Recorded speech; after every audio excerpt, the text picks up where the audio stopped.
We'll have a fine time at our party, yes. Do we have any communications from public officials? Any communications from members of the public? If not, the Assembly will now convene, and we will start with Proposed Ordinance 10-23 to add to the county's operating budget for fiscal year 2011 by making supplemental appropriations for the purpose of funding the legal services for shared costs and planning development. And I'll go right to the chairman of the planning board who had a public hearing on this. Give us I didn't know I was promoted as chairman not the planning board, the finance committee. Thank you very much for that promotion. We don't have a planning board, John. Right. That's why we put you there. All right. Our finance committee met to discuss proposed ordinance 1023 at a public hearing convened at 3:15 today. It was a lively discussion. Mr. Gottlieb from the Cape Cod Water Collaborative gave testimony, significant testimony about how difficult the situation we may be facing. And that's the problem, is that all of this is very open-ended. We've been served notice, a 60-day notice, which is now passed, that they are intending to sue both the EPA on a national level and Cape Cod regional government for our inability to clean up our own wastewater, our own estuaries, because of wastewater problems. And what they've asked for is to appropriate out of the current reserves, current legal reserves, $50,000 for the Cape Cod Commission and $50,000 for the county commissioners to spend as needed to defend the suit. Currently, we've hired Anderson and Krieger to start this process. We've sent a very formidable and powerful letter saying that we should not be sued. And what this does is it gives us both monetary ammunition, should it pass, and gives us also the ability to say we're serious about backing up that claim that we have we have not committed any wrong, and we're willing to vigorously defend ourselves.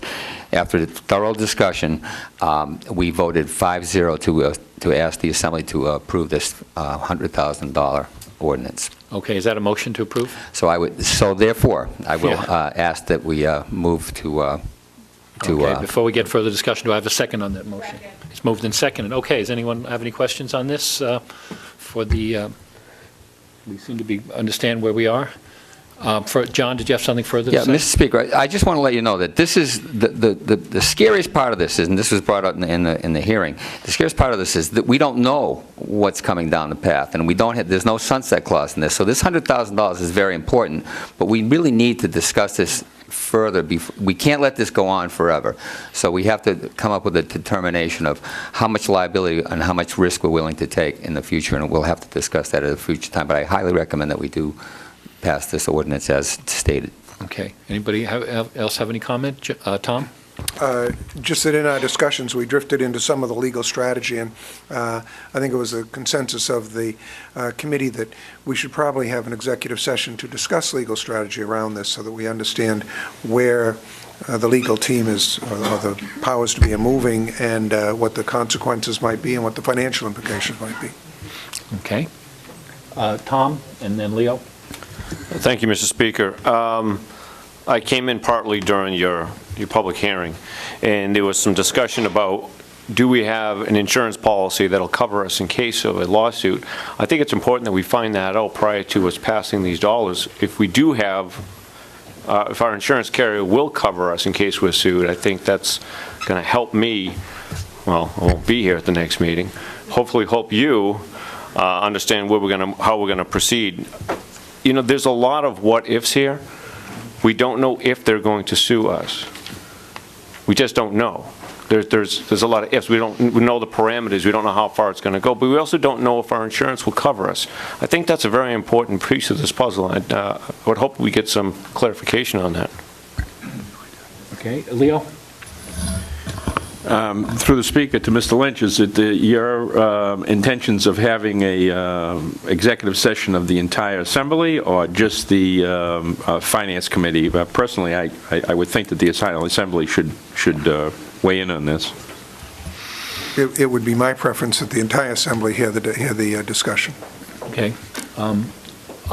John? And then Thanks, Fred? Mr. Speaker. I just wanted to respond to Delegate Keys. We did have that discussion, and the answer came back that we do have insurance protection, given it is limited, and we don't know if it is protected because there's been no lawsuit to define. So you can't put the horse before the cart in this particular case. We have to know what the suit looks like to know if we are defensible. What this does basically is send a message saying we're willing to defend what you're accusing us of vigorously. I think it's the cart before the horse, but Fred? Thank you, Mr. Speaker. But my understanding is this is not new money. This is money that's being moved from one part of the budget to another aspect, right? Any money we From have, reserves. any money we have is, when we move it, we presume we have it somewhere else. Exactly. But So, yeah, it's a so this is just putting it in a place where we can use the money to mount the defense, this current legal challenge. I'd like to ask maybe the chair of the finance, if what I understand, this is not a suit that involve great monetary damages. What they're doing is basically forcing our hand. The expense will be in if they gain a judgment against us and for forcing us to do things that we hadn't planned on doing, that we're going to have to do them. It's going to be expensive. I mean, are they suing us for a set amount of money? No, they're suing us for non-compliance. They're Right. suing the EPA for non-compliance. Non-compliance, and we're getting- in addition to us, they're naming us as an entity that has not complied with the... So the threat here is not one It's to not be one insured for monetary- monetary damages. It is simply requesting that we perform some functions that in the minds of the plaintiffs we are supposedly have had to perform. But If they pursue a suit against Cape Cod, against Barnstable County, it could be on a point source basis, and basically they would say that every person on Cape Cod that has a septic system is in violation of the law, with no remedy possible, except maybe a tight tank or somebody stealing your septic system in the middle of the night. So it doesn't sound like the cost is almost unimaginable of how much it could cost, but it's not going to be a source of, there's not going to be one point where they're going to say, give us $1 million and we'll Right, go but away. I just think that it's unlikely that, it's unlikely that insurance would cover us for the cost of the normal procedures that we're forced to follow. In other words, we can't insure ourselves against the requirement that we're going to do stuff. We can only insure us against damages and liability. So really, I don't know if insurance is a big issue there. I might be wrong, but Tom. Thank you, Mr. Speaker. So for clarity, is this to move dollars? Are these dollars going to be encumbered for this particular use, or are we just looking to increase our legal fund by another $100,000 for potential activities? Through the Speaker?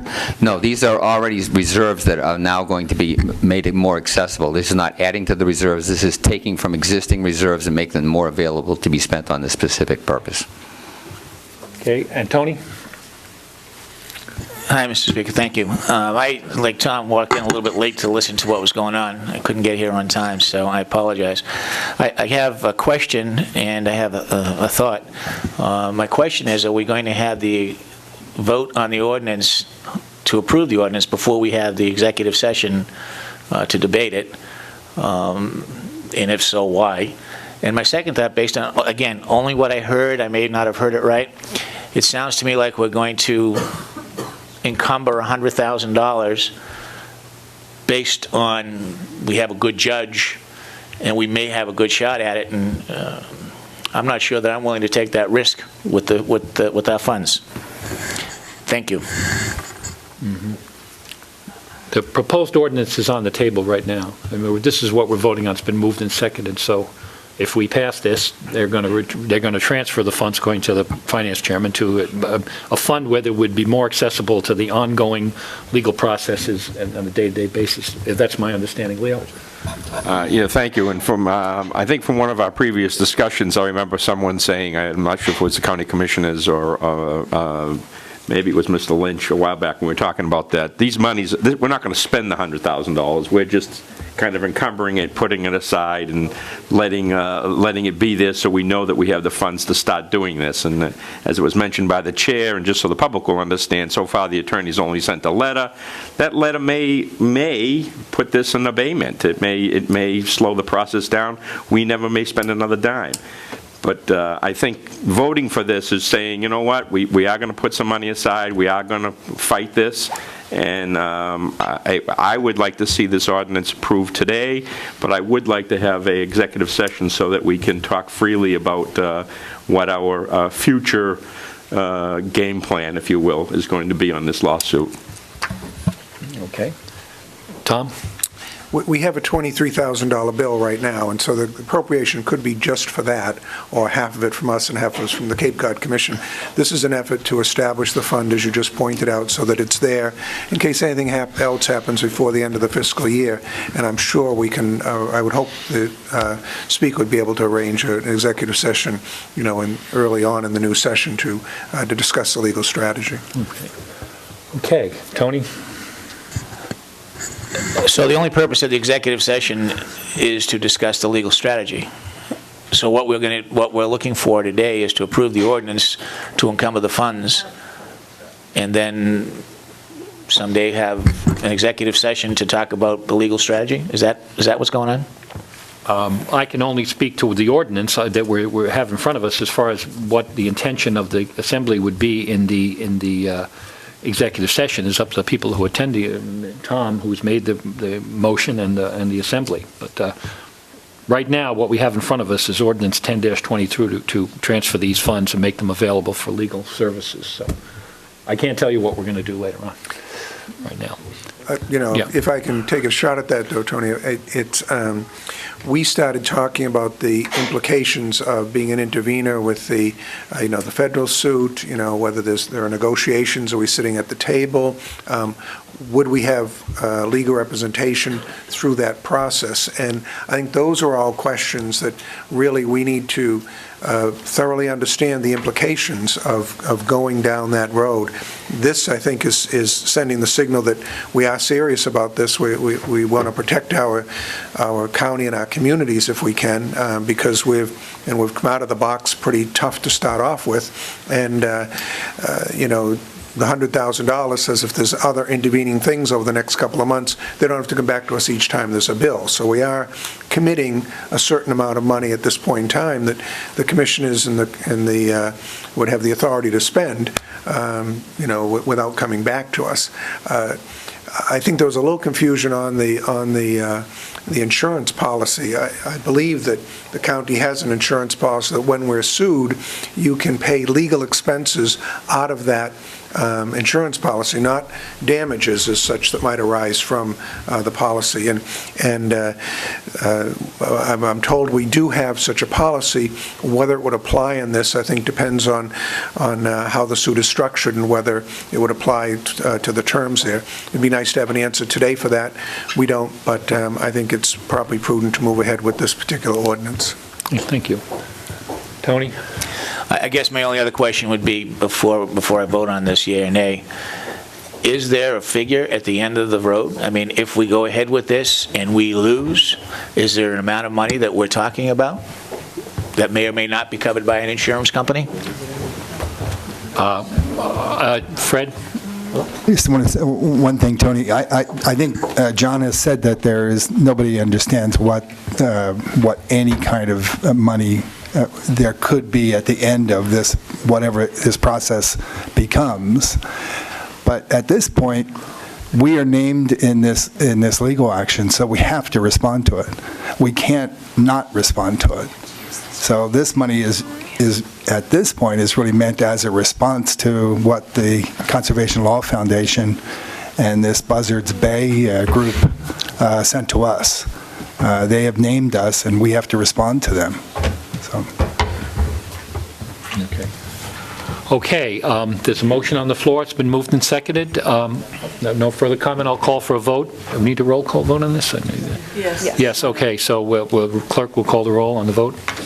Richard Anderson? Yes. Ronald Bergstrom? Yes. George Bryant? Yes. Leo Kakunas? Yes. Christopher Kanega? Yes. Thomas Keys, Yes. Marcia King, Thomas Lynch, Yes. Teresa Martin, Yes. John Omen, Yes. Paul Pilcher, Yes. Anthony Scalise, Fred Schilp, Charlotte Strebel, Yes. Julia Taylor. Yes. Mr. Speaker, ordinance 10-23 passes with 95.46% of the vote. Thank you. Okay, moving on, excuse me, Delegate Taylor has some information for the Assembly on a proposed wind turbine DCPC. I had a good conversation with... Microphone, please. Sorry. I had a good conversation with Paul Nedzwicki last week, I believe, and to talk about the issue of when might they be ready to come back to the Assembly with a better proposal, and it also touched on the issue of the possibility of a DCPC, as was brought up in Falmouth. He seemed confident that the Commission was in a position to come back quicker than we had thought, and as we hope. He was hoping for February as a time that there might be a chance to vote again. He was talking about thresholds, which we did not have in the last proposal, which I think is very desirable. Some tweaking of the standards to make it at least clearer as to what the real protection was, you know, wasn't just, is there noise or not? What do you do if there is? And thirdly, an attempt at least to outline, maybe bullet, what the technical bulletins would be aiming at, so that we'd have, maybe it wouldn't be the technical bulletin, but it would be, we'd have an idea of what direction that was going. I thought that sounded great, and I'm hoping that that can go forward. There is the issue, I think from my point of view, with that kind of proposal, I wouldn't see the Assembly needing to go forward with a proposal for a DCPC. I can't speak for Falmouth Planning Board, and but they might not. I guess I got the impression that maybe this would be faster, maybe strike while we're all, you know, involved in the subject and interested in the subject. And while there is a certain appeal to a moratorium, it's also might delay things. The time to get the DCPC going might then, and then that you have a year before you come up with things. Maybe that wouldn't be as effective as simply a speedy reproposal. So I was, I'm now optimistic, and I think that that's what, I think he thinks he can do that, and that the work on the water-based planning will be transferable in some useful ways, and that they do have a good amount of technical expertise that can move this right along. Maybe things have changed at the state level. I think they've changed locally, where we now have obviously a strong sentiment for more regulation than might have been thought needed or likely some months ago. Maybe things have changed at the state level, which was heavily pushing for development here. Now the leading figure in that push is moving on. So I think we're in decent shape.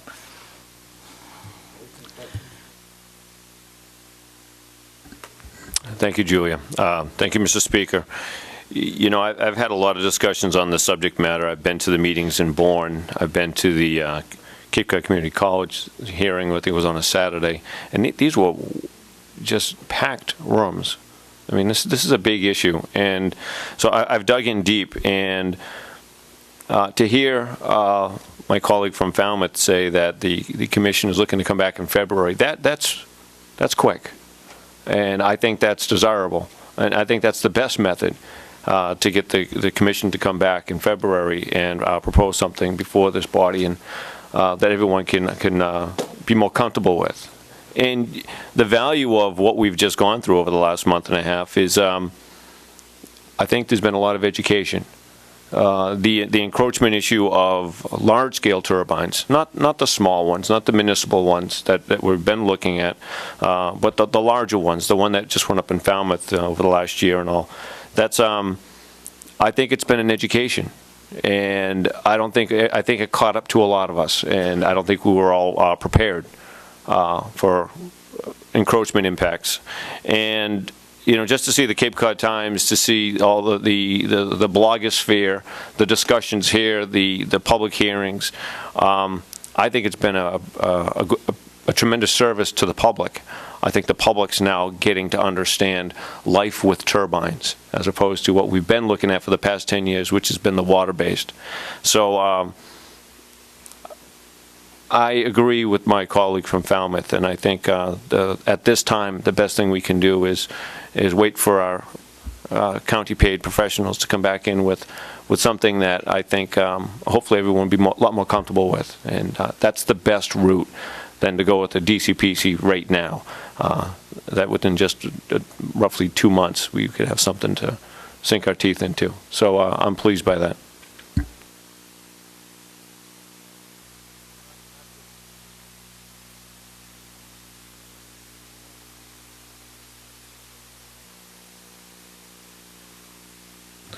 Thank you, Mr. Speaker.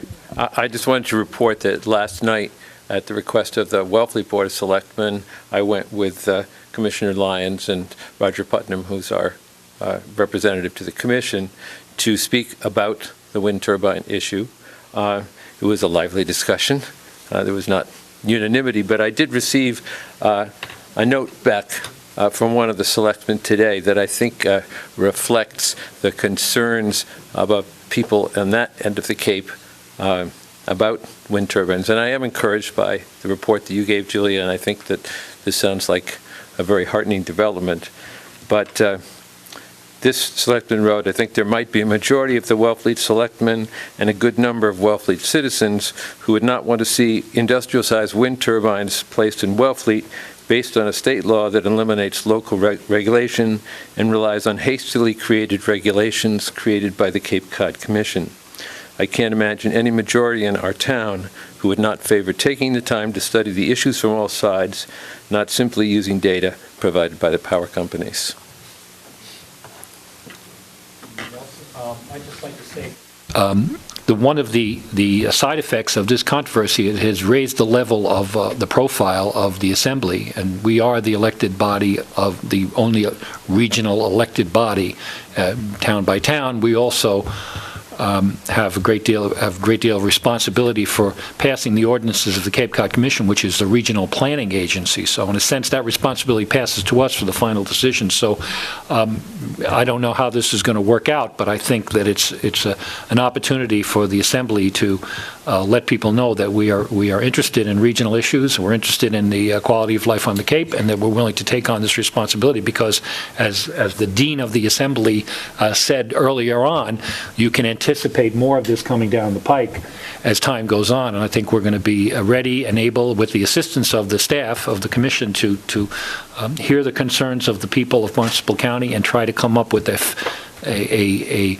regulatory framework that's both fair to the residents and also promotes green energy where appropriate and in the appropriate circumstances. So be ready. For those of you who are going to be here, be ready for a continuing debate on this. Dick and then Fred. Thank you, Mr. Speaker. For Julia, did Mr. Nedzwicki give you any explanation as to what they're going to put in those technical bulletins, or do you leave it wide open like the last proposal that they had before us? Thank you. Well, if I may, no, he certainly didn't tell me what would be in it, but he did, he understood, I guess, why we felt a bit uneasy with nothing other than the few short sentences of the standard.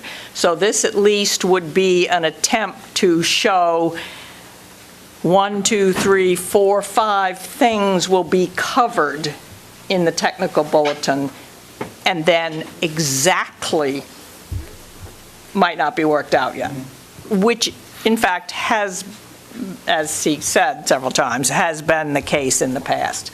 So I think he knows we're nervous about that, so I presume it'll be a lot more informative than than nothing.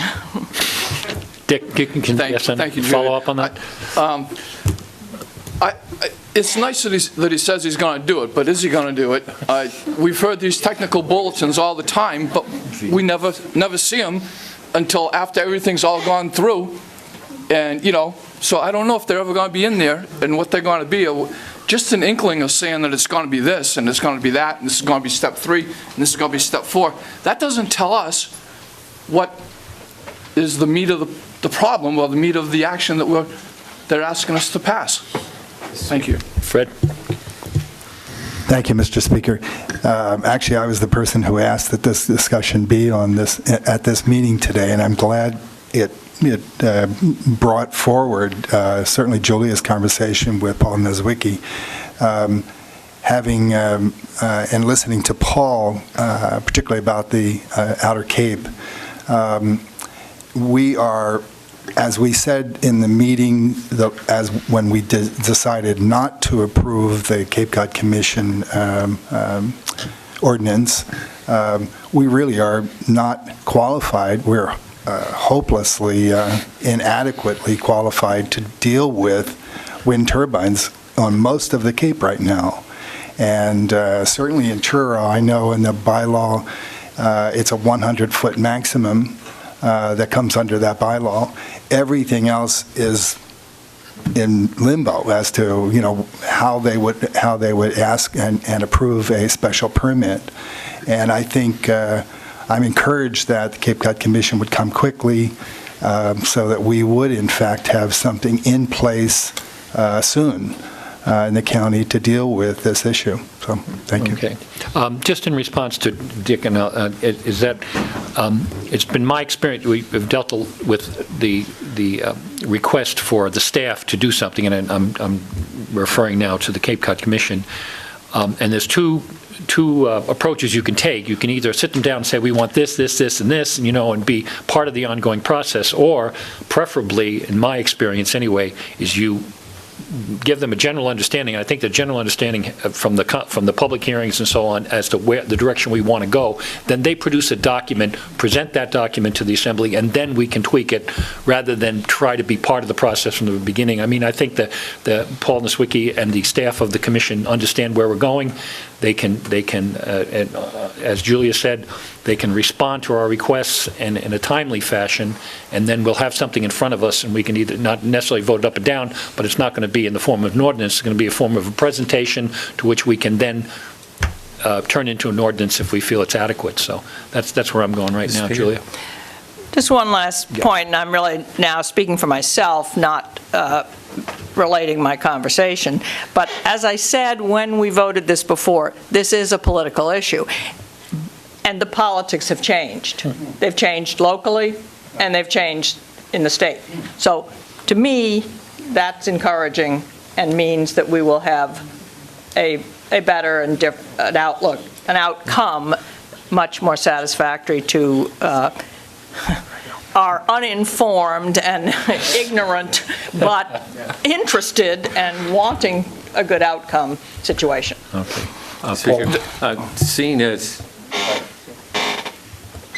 as we've been talking about what Mr. Niedzwiecki did and did not say, I would move that the rules be suspended to allow him, since he's in the room, to speak and report on what his intentions were or are if he wishes to. Well, I don't know. You can make a motion. You make a motion? I do make a motion. Okay, do I hear a second? Second. Okay, moved and seconded. All those in favor of suspending the rules say aye. Aye. Opposed? No.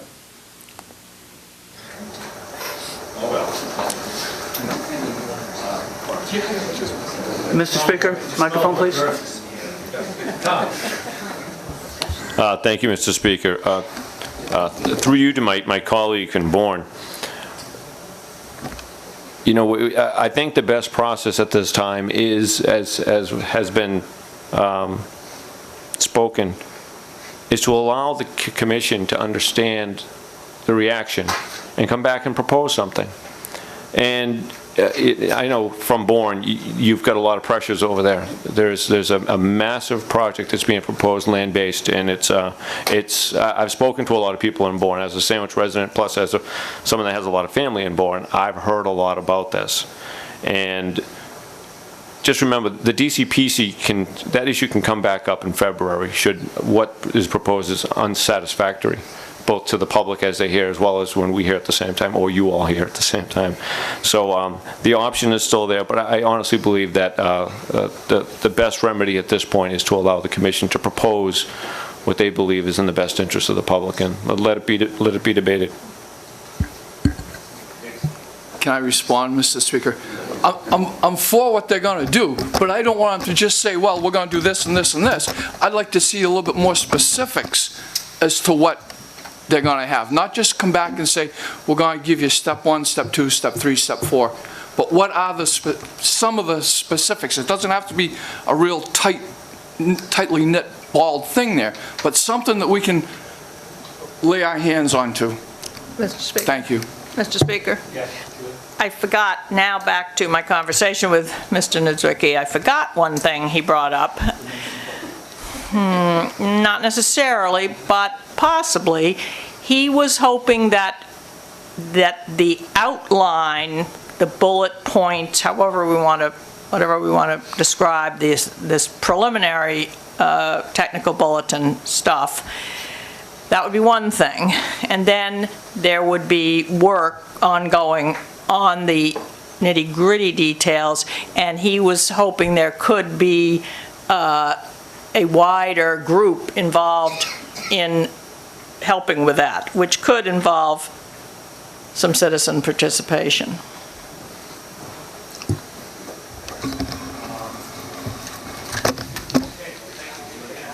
A microphone, Mr. Speaker? Thank you, and I expect this will be an ongoing discussion coming up into the near future and certainly into the next assembly as it convenes. Do we have any reports from committees? John. Thank you, Mr. Speaker. As you are aware, there was a proposed resolution handed to us by the county commissioners today, and I had Jenny distribute a copy of that proposed resolution. Yeah. It's for your quick perusal. It's fairly perfunctory, but just to, I'd like to, Mr. Zelinski wanted us to vote on it today, and it's a shifting of some funds. Yeah.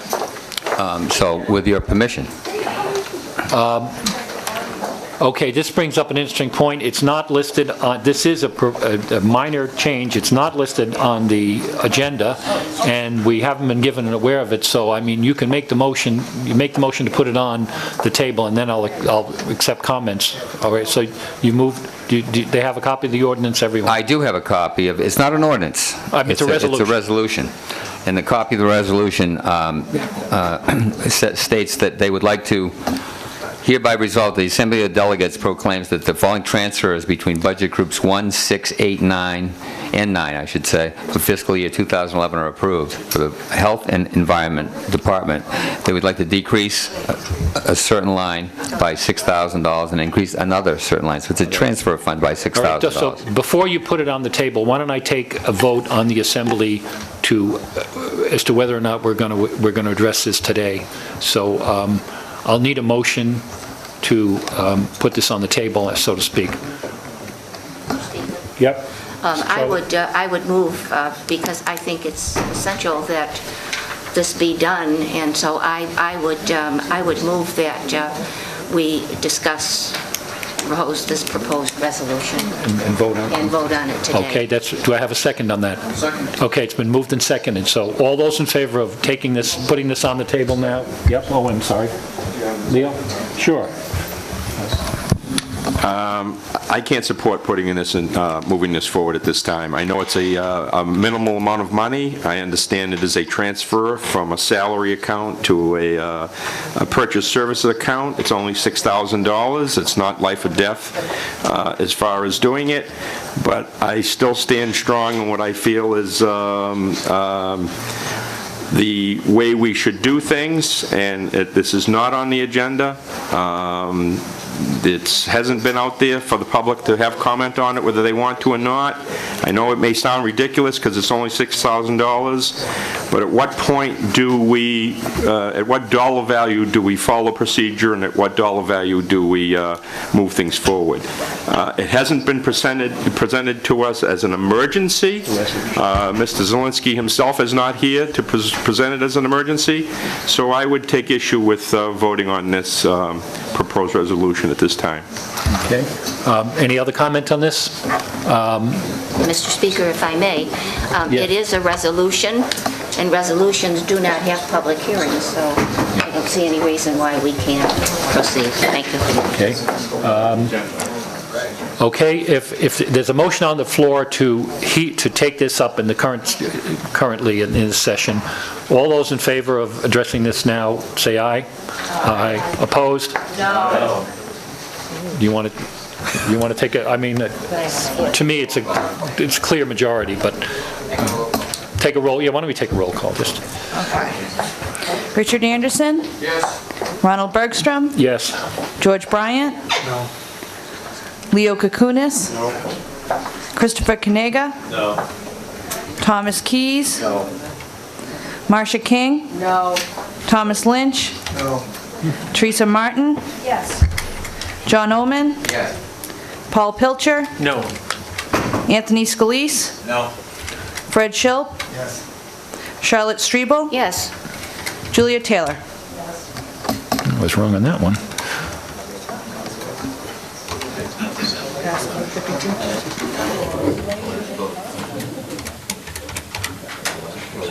Doesn't pass. Mr. Speaker, the motion doesn't pass. Okay.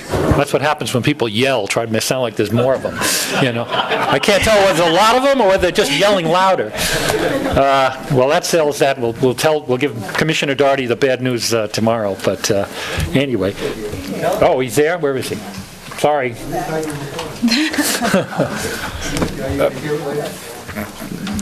Yes.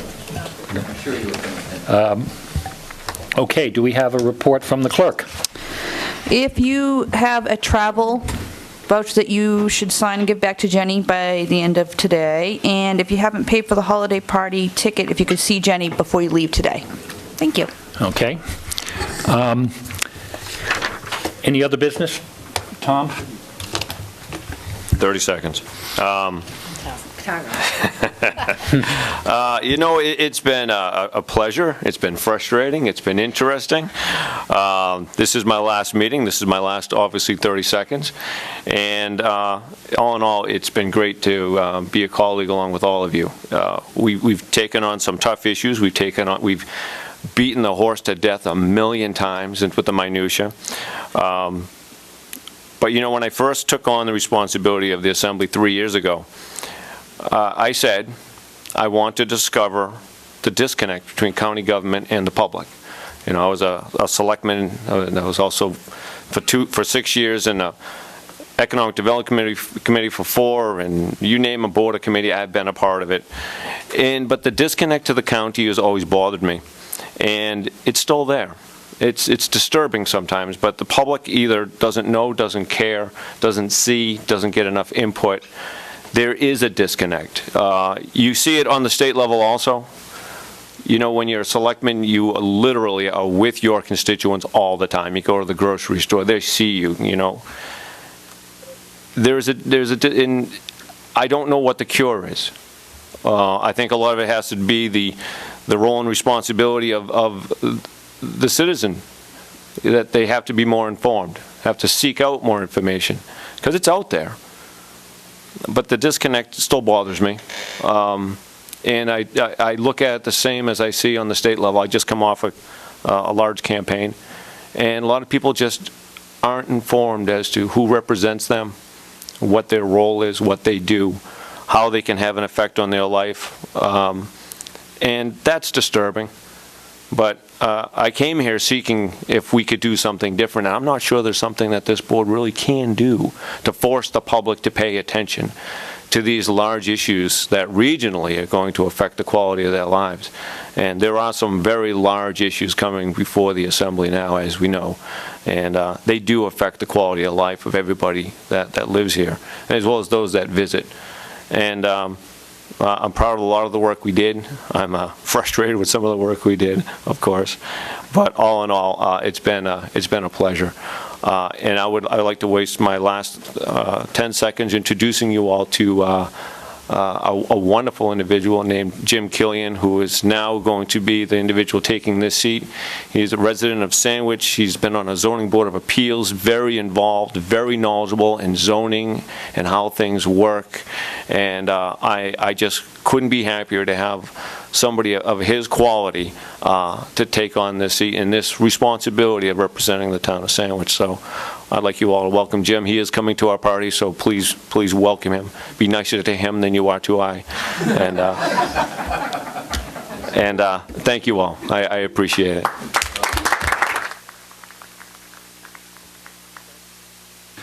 Well, I think I should follow Tom.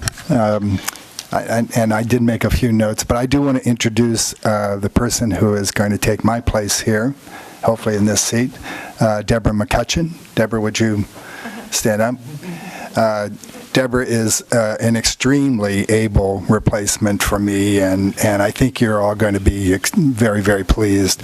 She is a lawyer, but you shouldn't hold that against her. She is also the head of the chairman of the Conservation Commission, and I served as her vice chair for a number of years at the Conservation Commission in Truro.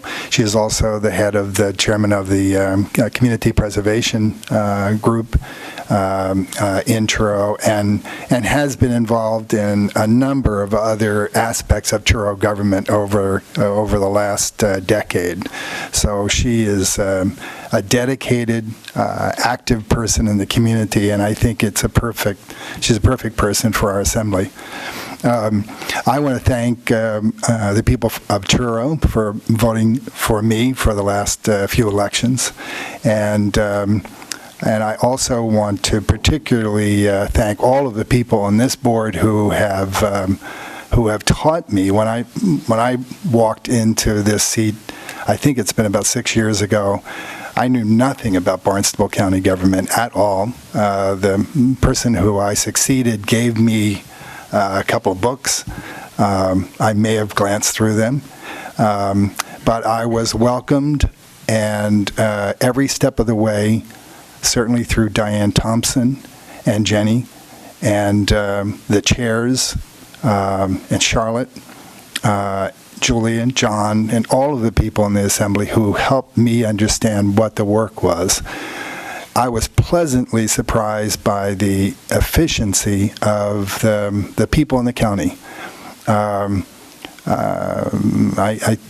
think, like many of us, you have a vision, or your interactions with government employees are usually maybe in a way that you really don't get to know what their jobs are. You don't put yourself in their shoes. In this job, you tend to do that because we're looking at their budgets and we're talking to those people.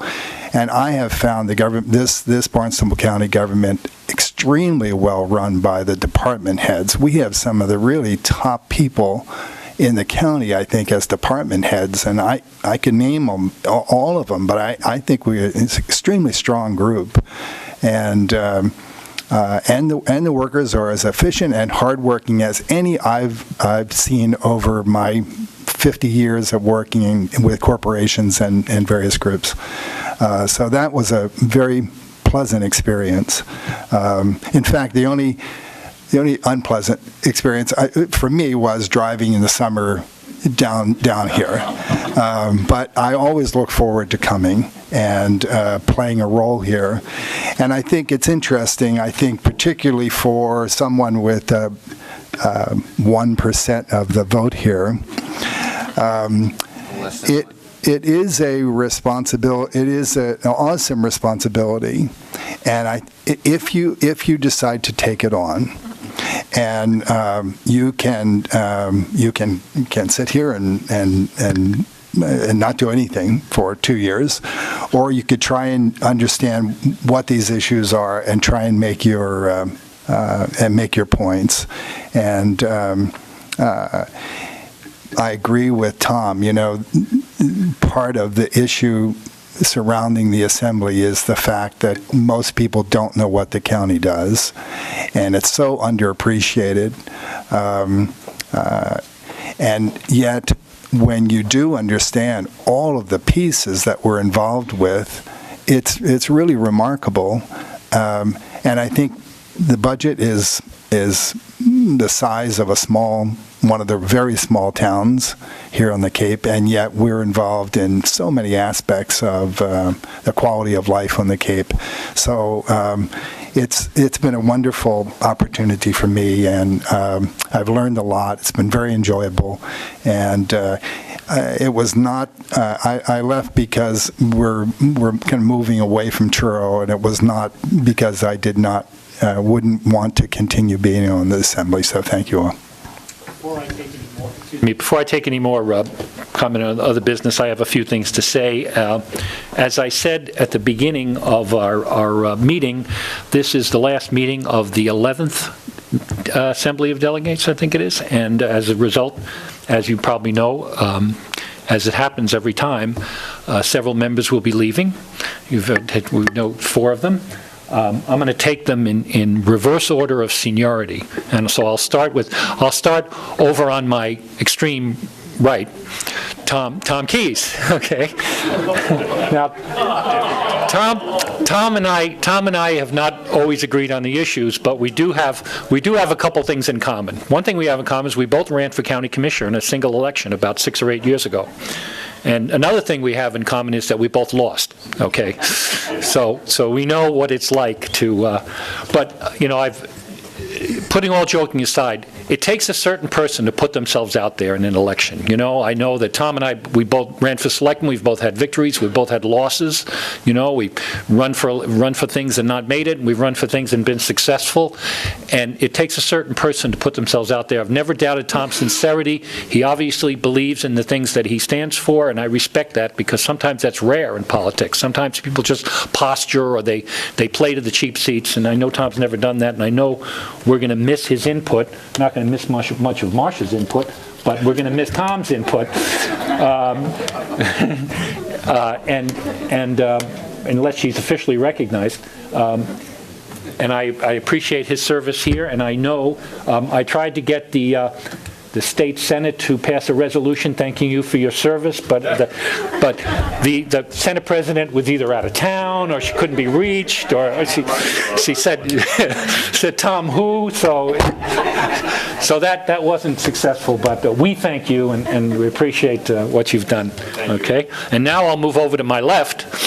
There isn't a lot of room over there, but Fred has occupied it greatly. Fred has the unique distinction of parlaying his less than 1% of the vote into a real significant influence on this assembly over the course of the terms that he's served. And I know that we've always heard from Fred, and he's always been consistent in his beliefs in human services and in promoting the county and in looking carefully at all the issues. He's a good parliamentarian. Some people say he's introduced a filibuster as a way of promoting promoting issues, but I know that the town of Truro lost a great representative. They also lost a significant amount of their population when you left.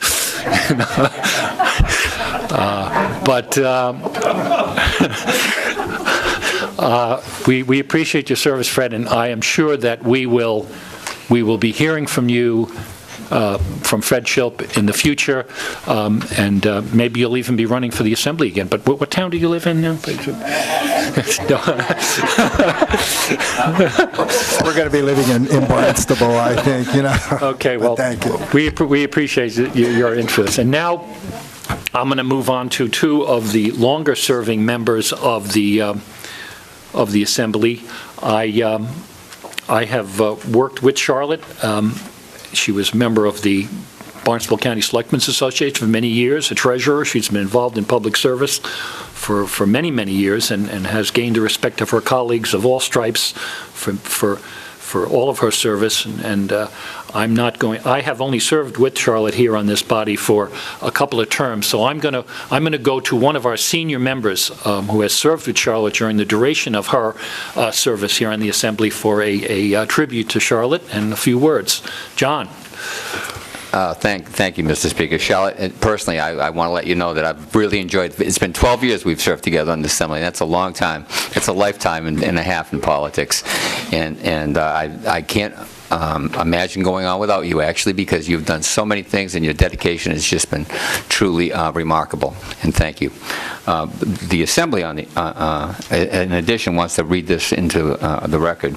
We, the members of the Barnstable County Assembly of Delegates, hereby recognize and pay tribute to the exceptional record of service by our colleague Charlotte Strebel, delegate from the town of Yarmouth since 1999.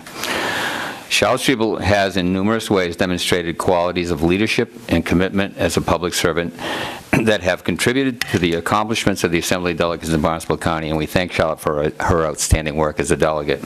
Charlotte has held several leadership positions during the past 5 terms, and she has diligently supported those measures important not only to her own community but to the entire county. It is not possible to recount the extensive involvement that Delegate Strebel has on county issues, so we cite the following few examples. Charlotte has served as Speaker of the 9th Assembly of Delegates, having previously served as Deputy Speaker and helped guide the county through a difficult period of declining revenues. She distinguished herself through her fairness and firm command of the issues. Charlotte has served on various committees, including Charter Review, Natural Resources, Health and Human Service, and most recently the Chair of Economic Development, where she has put forward a vision of Cape Cod's economic future. Charlotte has been active in the formation of the Cape Light Compact and has maintained a role in this organization up to the present time. As Charlotte leaves office, those of us privileged enough to have served with her on the Assembly of Delegates express our gratitude for her dedication in the offices and wish her success in her future endeavors. Thank you very much, Charlotte. Thank you, Charlotte.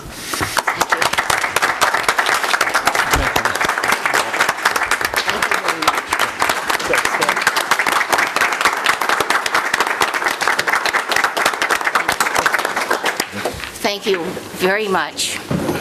I didn't know I had done all of that. I was thinking about it today, about 12 years, and I do want to thank the people in the town of Yarmouth for, thank you, Jenny, for electing me for 6 elections. At that time, I only had one opponent, and he lost.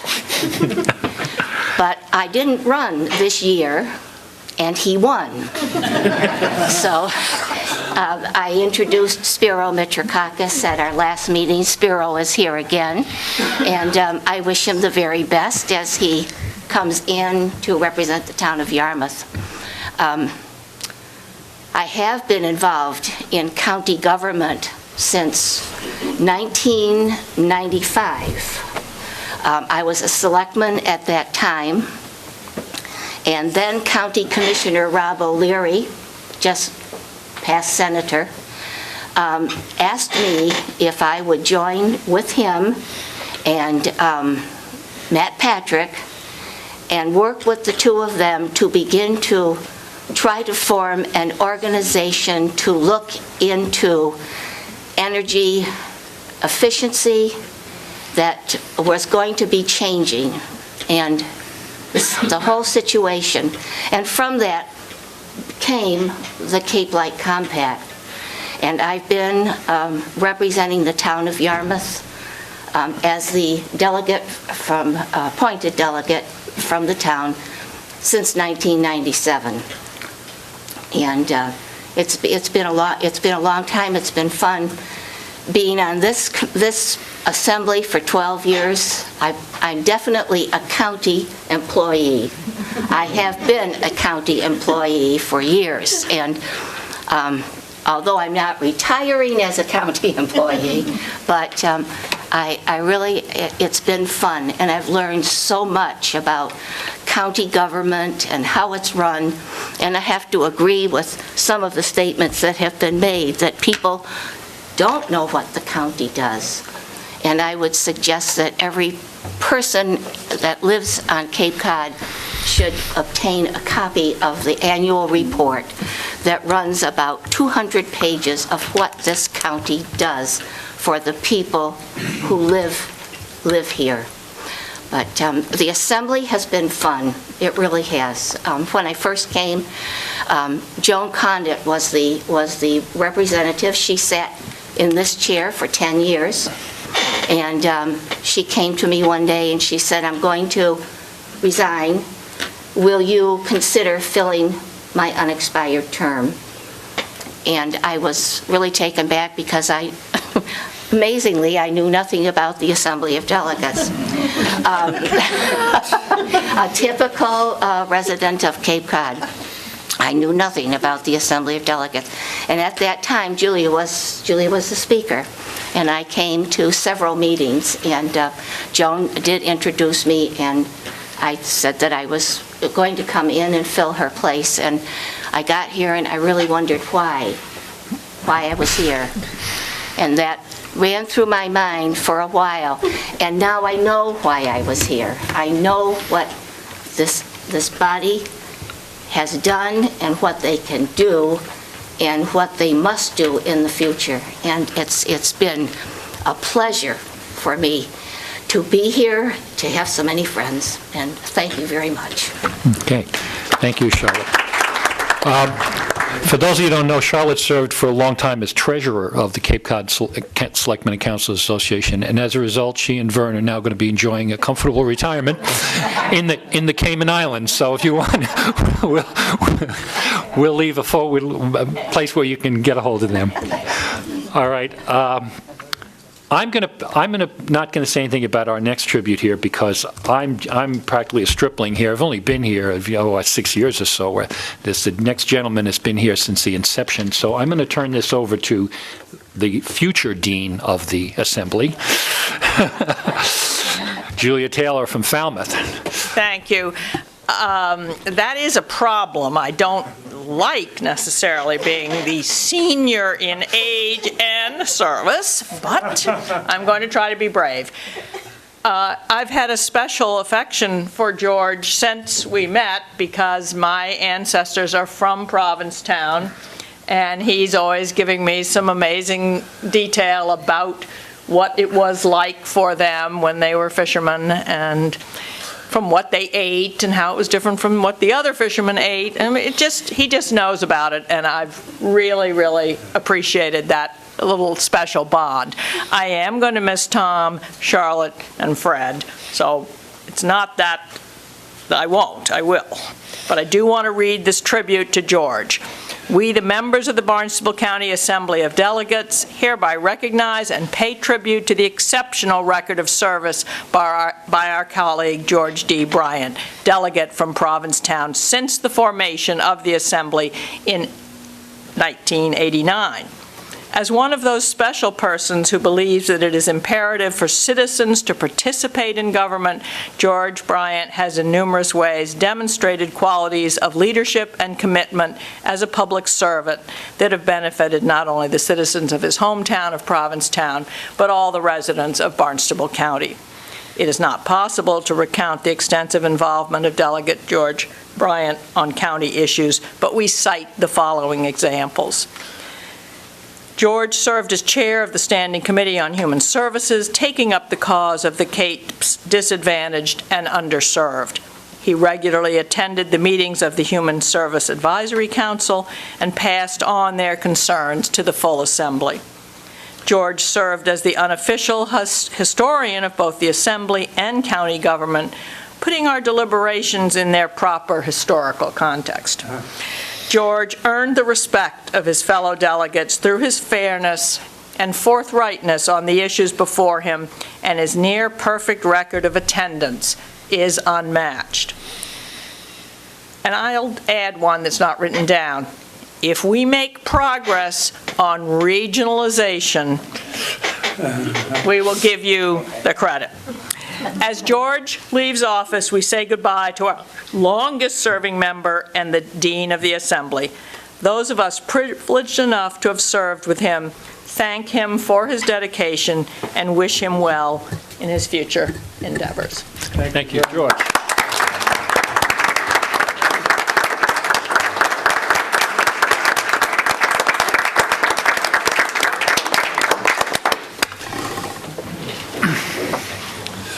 I hope we'll all have a chance. Thank you, George. Julia. Would you like to say something, George? I'd like to respond to that with one last complaint. As I have mentioned before, the county owns the Orleans Courthouse, the 2nd District Courthouse, and we've never had any functions there, actual functions, for a very long time. The Extension Service once occupied one of the rooms in the basement that's too close to groundwater. I want to remind you that the place was decorated after it was built, at the same time this place was built, about 1971, by an Englishman. And there's the painting on the wall as you come in the side door that we've been warned is falling apart, and nothing's been done about that. But the thing that really galls me is the bas-relief over the doors into the major courtroom. We extended the clerk's office into the lobby a few years ago, but the bas-relief is still there, and I can't understand why we can't get rid of it. It has absolutely nothing to do with America. It's a bas-relief of Britannia and the lion that she's always found with. Now, what is that doing in an American courthouse? Our ancestors, our ancestors fought. The British are wonderful people today. I sense a road trip after our party. But we got rid of the British at great cost. And I just cannot understand why that plaque is in our courthouse. Well, I think that the... Maybe we should contact the Tea Party people to get rid of it. But it should be removed. I agree with you there. I think the commission that you suggested, the art commission that you suggested that we form, may look at deletions as well as additions to art. Okay. My successor, Cheryl Andrews, is here. Could you please stand, Cheryl? One last time, microphone, George. And she's been in Provincetown about 10 or 15 years now, maybe more. What? 25. 25. She lives in a different part of town, and I'm sure she'll do a wonderful job. Thank you. Well, okay. With that, I guess I'll ask if there's any other business to be brought before the Assembly, and if not, we'll move to adjourn as her last official act. Really apropos. Moves to adjourn. Do I hear a second? Okay, all those in favor say aye. Okay, and we reconvene at Alberto's.